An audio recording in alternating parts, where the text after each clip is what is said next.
the sidechain model and the direct connection, the direct trustless connection, enable to have a completely custom privacy, right? You can really have Mhm.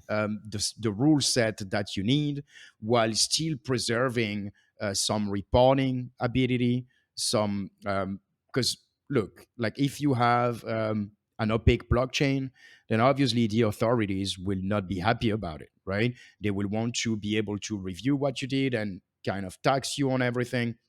And so being able to have a blockchain that has reporting abilities by some companies, like some companies as an example, would start like a smart contract for their operation on that sidechain. And then they would basically have access to all this data while public wouldn't have access to all that data, right? And Mhm, then mhm. they could also implement some, access levels, because basically you probably don't want all your company to have access to all the data immediately. So all of that can be really refined properly in a sidechain model. You couldn't be able to impose all that on everybody on one big blockchain.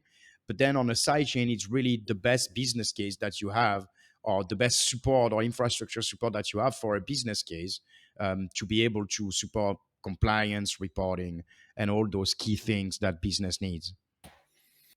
Yeah, so I mean that's two levels. So one, we're talking about private side chains for regarding privacy, and another one where you're talking about a private side chain for business, because I don't need to know, I don't need my competitor to see my information.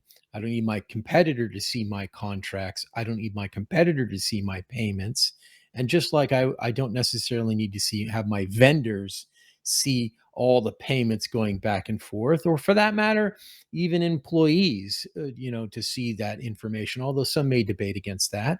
I think that there are points that are just private, responsible decisions you can make. That's far different than hardcore anonymity, where I think that much of what goes on these anonymity blockchains, that includes Monero, that includes Zcash, and all these other ones that kind of fall under that. I would say that most of the people doing that are just very, free thinking. You could call them in some cases just crypto patriots, if you want to call them that. They're just moving coins back and forth. They're just doing their thing. However, it does bring the light of anti-money laundering laws, and it brings those people who want to be able to see. And that's why, unfortunately, you see them get delisted from exchanges like Binance and some of the other ones, including Kraken and some of them that did list coins, or maybe they've relisted coins, but they had pressure from at least government entities, right? They discourage banks from doing business with exchanges, and that's how they start applying the pressure.